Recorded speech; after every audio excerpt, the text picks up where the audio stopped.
السماء جلالا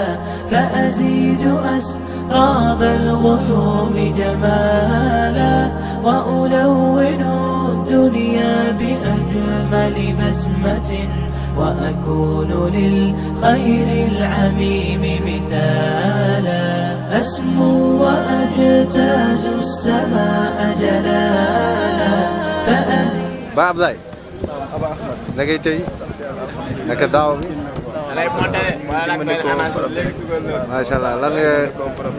di gën a soññu sama bopp macha allah soññu mbokk yi rek ñu gën cee taxaw macha allah moo tax ma naan ko solo macha allah yegg rek sama zaar yi xaw nañ cee sàgg soñu mbokk yi macha allah dimbali ko borom ci loolu ñaan ko yombalal macha allah macha allah loo mbokk yi fan lañ jëm ni dañoo dem di ziyaaraat benn cheikh Oustaz Mor Kébé incha allah ban oustaz Oustaz Mor Kébé la ñu ziyaare macha allah macha allah wa Sénégal macha allah ba pare war a dem foofu nii directement incha allah macha allah macha allah donc yéen da ngeen di ziyaare seen i borom xam-xam waaw dañ leen di seet si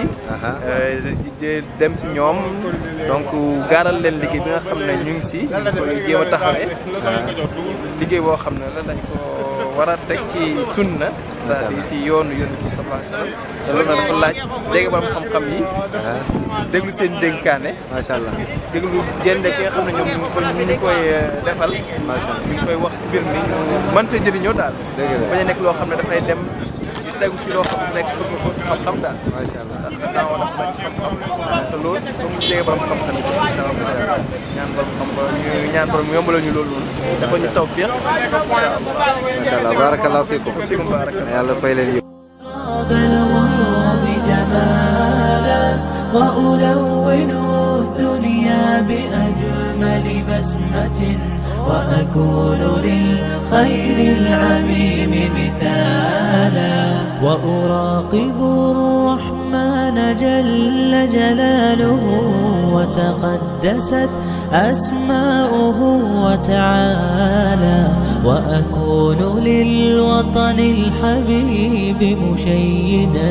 أنمى إليه وأستفيض جلالا وأراقب الرحمن جل جلاله وتقدست. السلام عليكم ورحمة الله وبركاته.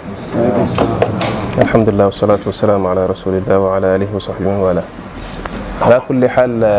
maa ngi leen di dalal di kontaan bu baax ci ziyaara bi di ñaan mu bokk ci ziyaara bi yonent bi alayhi salaatu wa salaam waxoon ne bu jullit jógee ci dëkk dem ci feneen di seeti mbokk jullitam yàlla subhaanahu wa taala dafay yebal benn malaaka mu taxaw ci yoon bi di ko xaar ba mu agsi mu ne ko fan nga jëm mu ne ko ci sama mbokk diw mu ne ko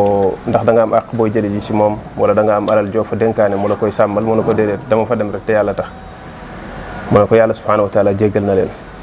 ziyaara bi yàlla na ko yàlla boole ci ziyaara boobu nga xam ne yàlla rek moo ko tax a jóg nga xam day nekk sabab ci yàlla jéggal ñu suñuy bàkkaar te mu nekk mandarga ci bëggante te yàlla tax maanaam ñoo xam ne dañuy nekk ci àdduna di ànd te yàlla rek tax li yonent bi alayhi salaam waxoon tamit ne rajulaani tahabba fillahi ijtamaa alayhi wa tafarraqa alayhi yàlla na ko yàlla boole ci ziyaaraat yooyu leneen li ci des mooy bëgguma woon trop mu nekk comme ziyaara boo xamante ni day solonel trop ba mu ëpp comme nu ngeen ko solonalee nii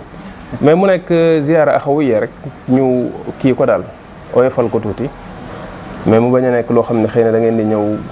ne dañuy dem kër cheikh diw buñ demee dañ koy déglu mu wax ñu déedéet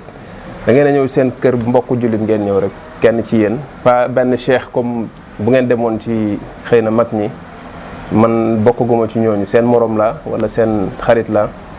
mais ngeen bañ ko jàppee trop lu sérieux ba mu ëpp ndax man loolu daf may tiital tuuti parce que nit ki mën na commencé di xaw a yëg boppam ak di gis boppam di yaakaar ni léegi xëy na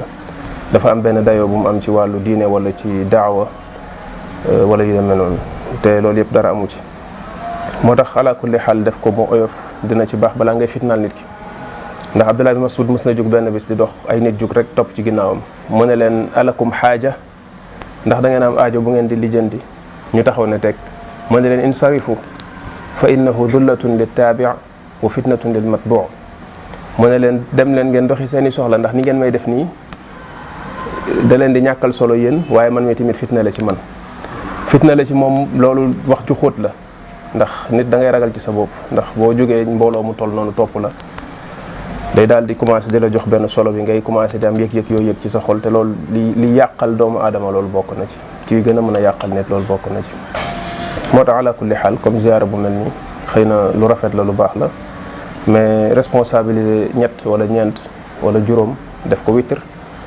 ñu ñëw nekk ziyaara wu suñu benn mbokk jullit pour gën a xamante gën a xam tamit activités yi ngeen di yëngatu ak seeni taxawaay. am na lu ma ci jot a dégg donte léeg-léeg li gën mooy nit ki waxal boppam mais am na yu ma ci jot a dégg ay mbir yoo xamante ni yéen a ngi koy taxawee ci wàllu liggéey mais ala kulli xaal ak lu mën a am jamono buñ nekk nii moom daawa mënul ñàkk nit ki taxaw ci kéemtalaay kàttanam te li gën tamit mooy nit ki bu koy def mu def ko ci jàppalante ci mbooloo wal takum minkum umma bi yàlla subhanahu wa taala waxoon loolu moom mënu cee ñàkk foog jàppalante am ci bañ a nekk loo xamante nit ki da koy def rek individuellement beru baaxul li yonent bi alayhi salaam waxoon mooy seytaane day isolé nit pour sànq ko yàqal ko diineem comme ni till yi di isolé benn bàyyi ma ci biir gàtt yi isolement baaxul pour liggéey l'islam ne yow da ngay demal sa bopp individuellement loolu mënul nekk foog jàppalante da ciy am parce que mottalante dafay am al muminu lil mumini kal bunyaani yashuddu ba'duhu ba'dan mottalante daf ciy am kenn matul kenn ku nekk da ngay soxla sa morom pour mu mottali la ci yenn côté yi moo tax kon ànd bi moom lu baax la dama leen ci encouragé bu baax a baax ngeen cee góorlu beneen bi ci des tamit mooy bu ànd bi amee na tegu ci kaw base yu leer tegu ci kaw xam-xam tegu ci kaw xam fan lañ jëm ak lan lañ bëgg a def mais mu nekk rek bañ a xëy na bokk ay yëg-yëg rek nañ ànd ci kaw loolu te gis-gis bi desee leer mais na tegu ci gis-gis bu leer gis-gis bu leer bi nekkul charte ne ñi nekk ci mbooloom yëpp dañu war a nekk ay boroomi xam-xam mais li ëpp solo mooy di jokkoo ak ay nit yu xam-xam bañ leen a sori fexe ba neexal sa diggante ak ñoom mbooloo yi fi génn yëpp di wax ne dañuy liggéey l'islam yàq seen relation ak borom xam-xam li ci ëpp ci ay dérive la ñuy dugg surtout ci ay jeunes saa boo gisee ay jeunes ñu génn ne dañuy liggéey l'islam dem ak seen xamaas seen xërte ak seen firange ci l'islam boo leen dégloo dégg ñuy critiquer ay nitu xam-xam di commencé di yàq seen chaque fois ci ay dérive la ñuy dugg nit mënut a liggéey l'islam te di jutal xam-xam mënul nekk loolu moom ku koy jëm da ngay nax sa bopp mënul nekk qul hadihi sabili ad'u ila allahi ala basira foog basira am bu basira amul rek soo moytul ay yàqte lay jur kon nit ku nekk moom war na jéem a fexe góorgóorlu liggéey l'islam kéemtalaay kàttanam kéemtalaay mën-mënam ndax loolu comme na ko cheikh al islam rahimahullah di waxee dafa nekk àqu jullit bu nekk bépp buy topp yonent bi alayhi salaam rek kéem fu sa topp ko ak sa roy ko toll kéem tamit fu sa taxawaay di toll ci ni nga koy jàppalee ci daawam ndax dafa waxoon ne lii liggéeyam moom mooy dafay woote jëmale ci yàlla moom ak képp ku ko topp ad'u ila allahi lan la waxoon ana wa man ittabaani dafay woote jëmale ci yàlla moom ak képp koo xamante ne daf ko topp loolu la waxoon kon ala kulli xaal yàlla na yàlla taxawu leen yàlla dëgëral leen ngeen gën a vigilant rek gën a moytu xam ne dañ dund ci monde boo xam ne fi mu nekk jamono bu terrible la jamono bu doy waar la jullit buy liggéeyal l'islam ci jamono buñ toll nii war na bëri paramètres yu bëri yoo xam ne daf koy bàyyi xel rawatina benn boo xam ne daan naa ko faral di wax yenn shabaab yi ku mel ne alimaamu Shaatibi bi da ci doon taxaw di ci wax ci al muwafaqat lu bëri mooy an nazar ila al maalat wal awaqib mooy di xool chaque fois li ngay def ci kanam bañ a am gis-gis bu gàtt jamono juñ toll gis-gis bu gàtt ci liggéey l'islam ku ko am soo moytul di nga yàq place u foo bëggoon a defaree moo tax am gis-gis bu sori di bàyyi xel conséquence wu actes yi ngay posé tey di xalaat ëllëg lan la war a jur loolu mënul ñàkk ci kuy liggéey l'islam te loolu da nga koy fekk ci sunna wu yonent bi alayhi salaam ci boo ko jàngatee ci ay taxawaayam mbir yu bëri daan na ko bëgg a def bàyyi ko pour sóoraale ëllëg lan la mën a jur te fekk ne mbir mi lu baax la tey mais li mu jur ëllëg du nekk lu baax mu bàyyi ko kon loolu tamit nit ki foog mu koy bàyyi xel te loolu yëpp tamit li ci gën mooy delluwaat ci nitu xam-xam yi comme li yàlla waxoon ne walaw radduhu ila rasuli wa ila ulil amri minhum la alimahu alladina yastanbitunahu minhum beneen bi ci des si mooy lu ma leen di moytuloo bu baax ci marxala bi ngeen toll ci daawa te daanaka man jaar naa ci keneen ku dul man jaar na ci mooy des fois tanante dina am ci seen biir ci xam-xam xaw ma seen dayoo ci xam mais tanante dina am parce que ay nit bu ñu àndee chaque fois am na kenn ku nekk côté booy ëppale sa morom mais tane ci mbooloo ci xam-xam bu mu tax nga commencé dëgër fit di jël yenn responsabilités yi ak commencé bëgg a jël benn hauteur bi loolu tamit moytu ko baax na parce que des fois da ngay nekk ci benn mbooloo wala ci benn quartier wala benn milieu xaw faa tane xaw a tane bi ngay tane noonu commencé laa may fit seytaane di ci jaar nga commencé jox sa bopp benn dayoo commencé di jël yenn responsabilité commencé fatwa ci yenn masaa'il yi naan da ngay sharx yenn téere yi wala di wax ci yenn fekk ne sa dayoo ci xam-xam àggagul foofu loolu tamit lu jara moytu la léegi dama koy wax même xale yi nekk ci jeunes yi nekk ci milieu école yi xam nga ñoom foofu dañuy nekk ay association ay AMD ak yooyu léegi da nga fay gis yenn shabab yoo xam ay xale la ñuy doon mais yàlla da leen teel a may gis-gis ñu xaw a am niveau nii mais boo amee niveau jàppalanteel ak say moroom yi nga nekkal ci milieu boobu selon fi sa niveau toll mais bul commencé di yootu yenn mbir yoo xam ne àdduna loo ko loolu tamit xëy na yéen ñi ànd seen biir yéen a ciy dimbalante ba tax yu mel noonu bañ di gaaw am leneen la ci des li ma leen di bàyyi la waat xel mooy jaxasoo ak jigéen waaw parce que li ma gis fii ñi ci ñëpp ay ndaw lañ comme daanaka ñu ci bëri ñenn ñi samay moroom lañ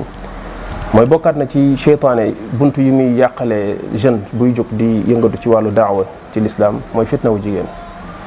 yonent bi alayhi salaam waxoon ne ma taraktu fitnatan ba'di adarru ala rijali min an-nisa fitnawu jigéen mooy des fois soo moytul seytaane day commencé ñëw indil la ay relation ak ay jigéen ci cadre daawa ci cadre relation wu daawa ak liggéey l'islam ba mu dem ba nekk loo xam ni fitna lay mu di nekk ci nit ki dina ko yàqal lu bari ci diineem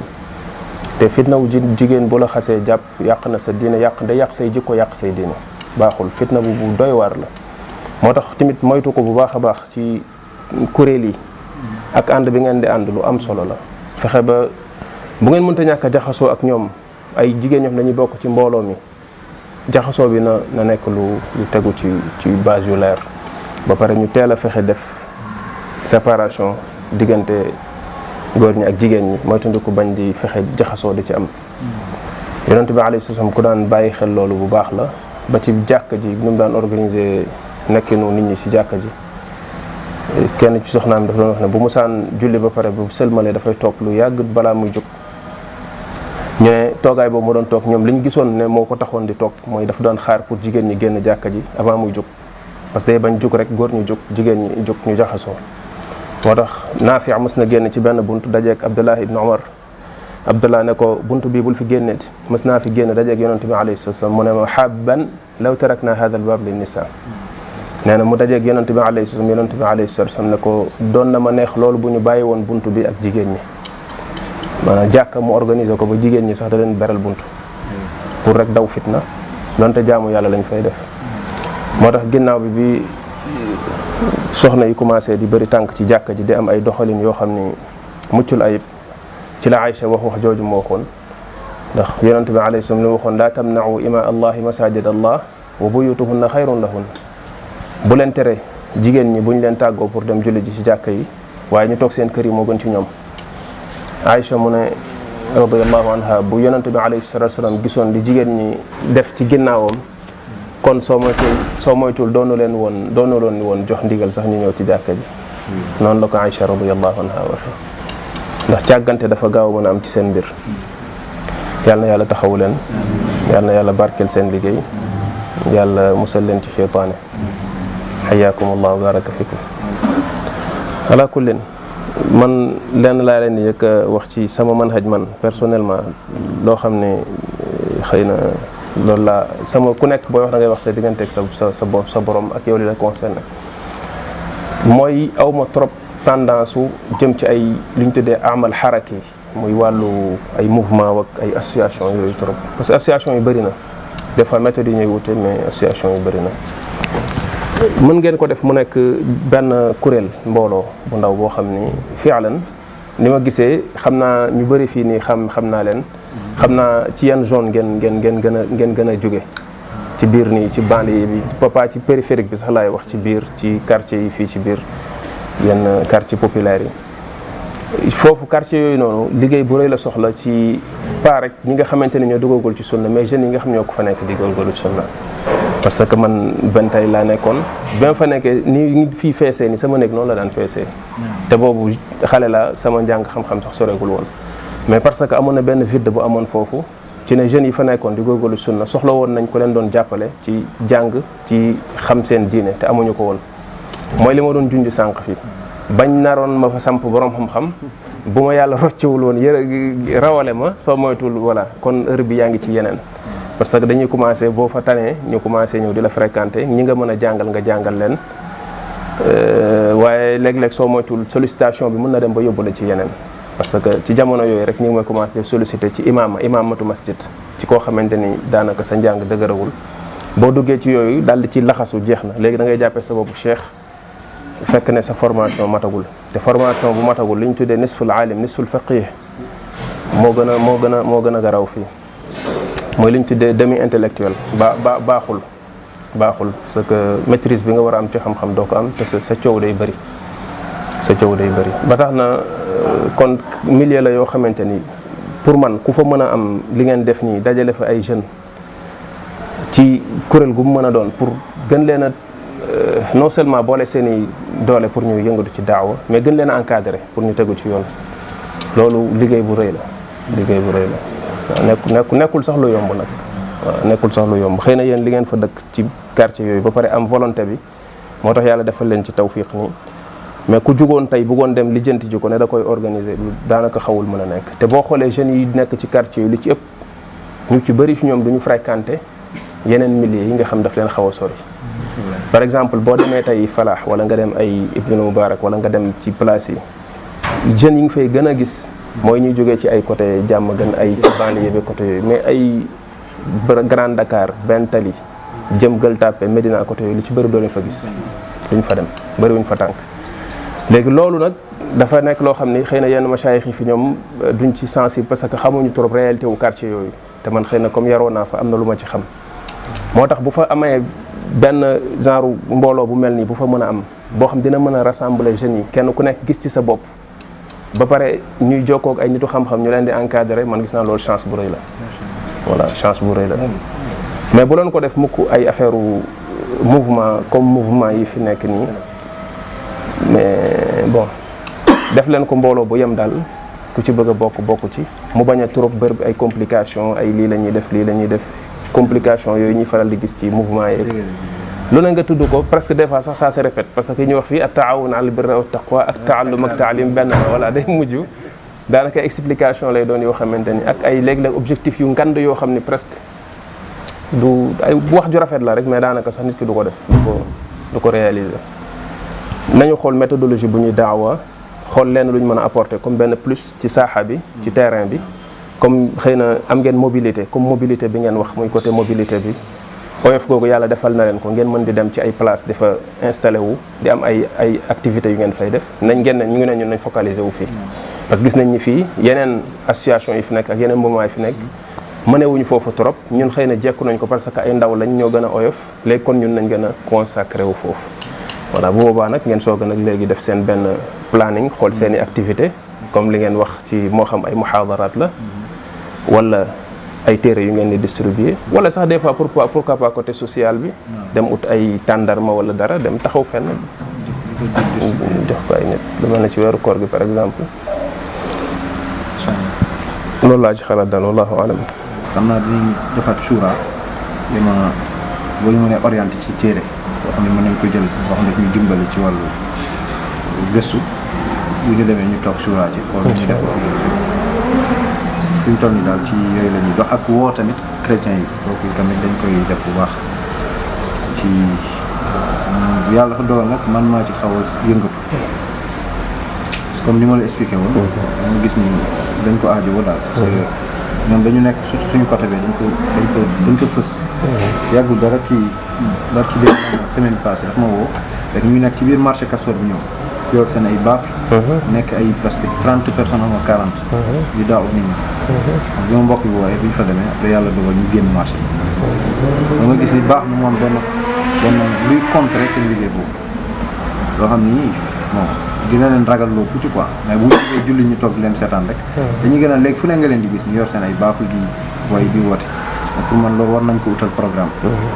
donc man maa ciy jàppalante xëy na quelques mbokk fii ci Dakar xaw ma en dehors de Dakar mais fii Dakar li ma xamul ma ci jàppalante mbokk yi ñu xool nan la ñuy def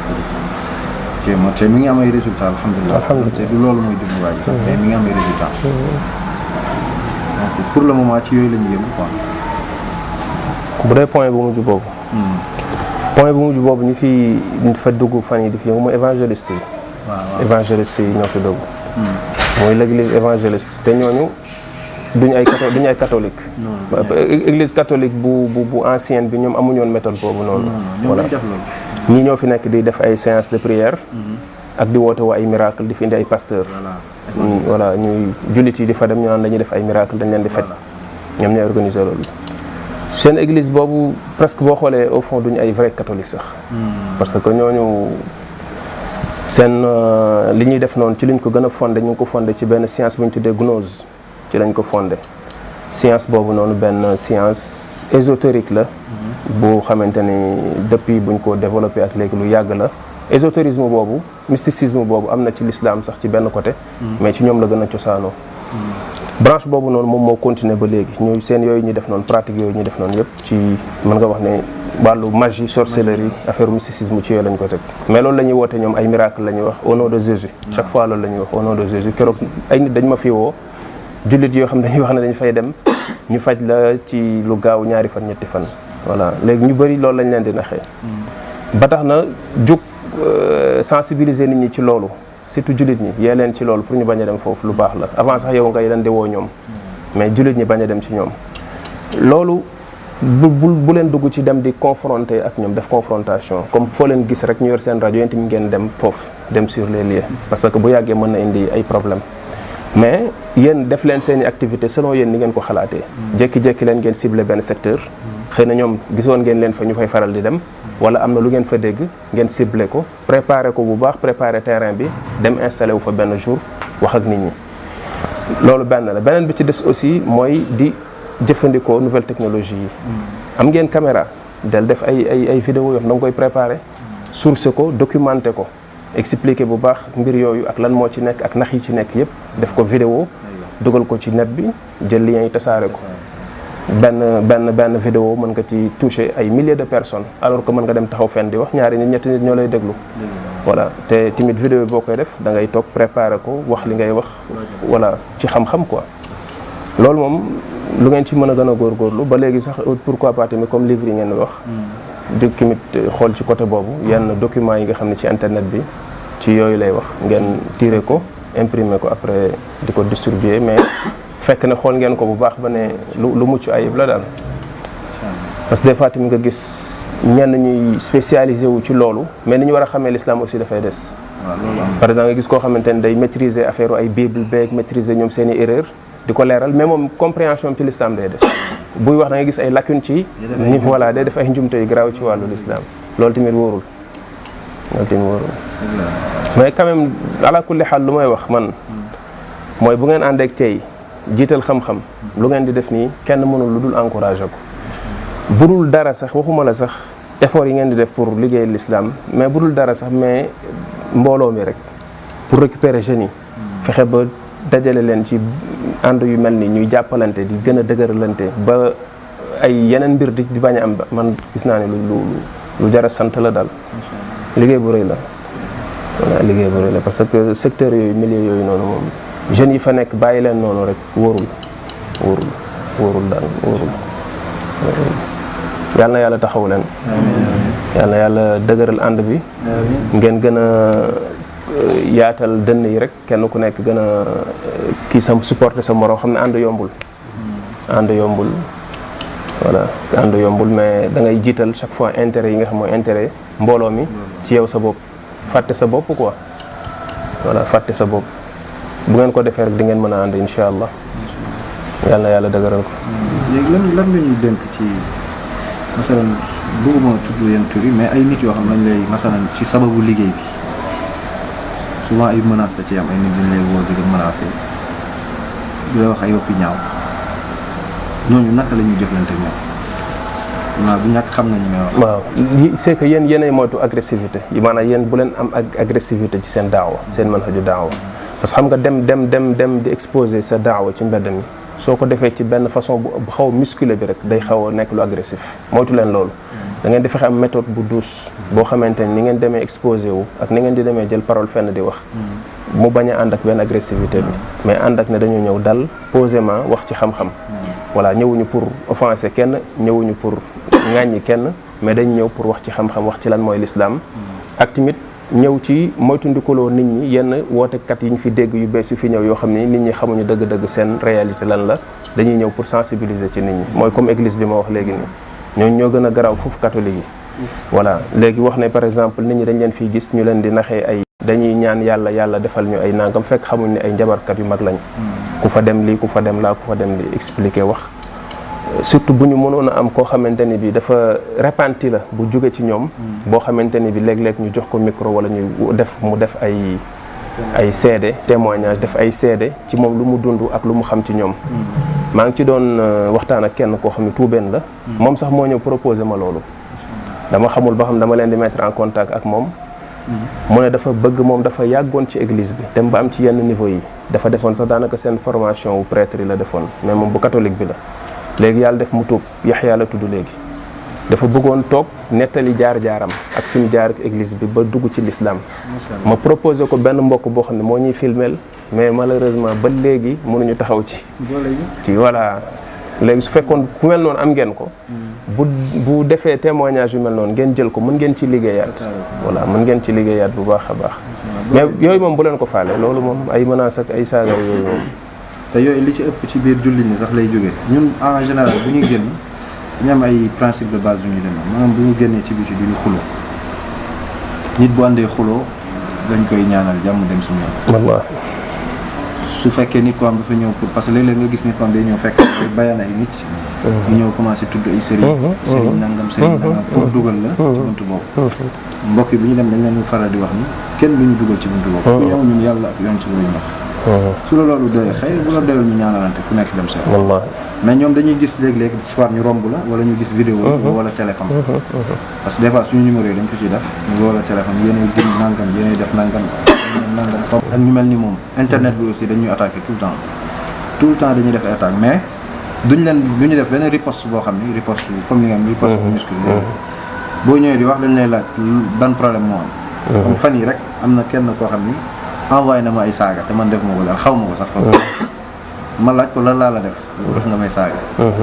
mu toog ba mu yàgg ay ñaari fan doog ma tontoon mu ne boo gëmul tarixa bàyyi tarixa yi mais ma ne ko ban tarixa laa tudd ma tudd ma tarixa ma ne ko léegi ma laaj ko ay question ma ne ko léegi nit ki bu fekkee ma dem ak moom ci xel quoi su fekkee dañoo waxal yonent bi lu dul dëgg maanaam ñu sosal lu yonent bi lu dul dëgg yow lan moo war a nekk sa taxawaay du weddi ko bu fekkee xam nga dëgg mu ne ma waaw ma ne ko léegi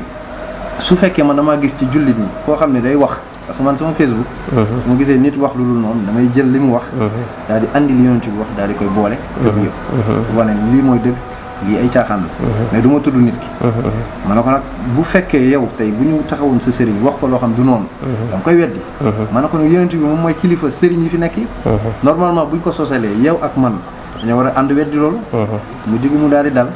mu ne man xamu ne ma li ngeen di dox parce que moom day gis publication yi rek ma ne ko bul xool nii rek da ngay gëstu ba xam wala nga jokkoo ak nit ki wax ak moom léegi après moom mu yàlla def mu daal di wàcc noonu la mel li ci ëpp noonu la ñaanalante mu arrêté mais li ci ëpp dañ lay envoyé ay saaga balaa ñuy xam lu xew dañ lay envoyé saaga mbedd mi dañuy ñëw créer lay problème wax mais ñun duñ leen faale da ngay ñëw wax ñu déglu la boo pare ñu ñaanal la yàlla nga dem seen xam nga yonent bi ci boppam yàlla def na ko maa yuqaalu laka illa ma qad qiila li rusuli min qablik maa yuqaalu laka la ko wax muy wane rek li mu waxoon ne wala tasmaunna min alladina utul kitaaba min qablikum wa min alladina ashraku adan kathiran la wax maanaam yàlla dafa wax tamit ci ne lor ci làmmiñ daf ko tudd insisté ci alquran muy wane ne loraange léeg-léeg dina jóge ci loxo mais li ëpp ci loraange ci kuy def daawa jëmale ci yàlla ci làmmiñ lay jóge léegi nag tey ak réseaux sociaux yi moom subhaanallah liñ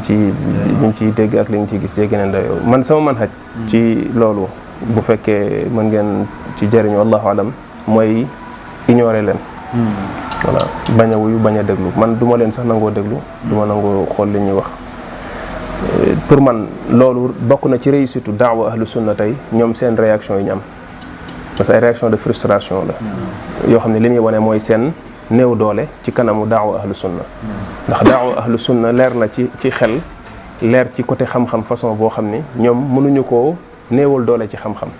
léegi li ñu mujj jëfandikoo mooy li nga wax nii léegi saaga yi ak xasaate yi la ñuy jëfandikoo ak sos surtout sos bu ngeen di def tamit documenté leen ko parce que des fois ñoom dañuy jël say wax def ci ay montage voilà soppi ko li ngeen di def wala ngeen koy wax yëpp dee leen ko jël di ko denc di ko archivé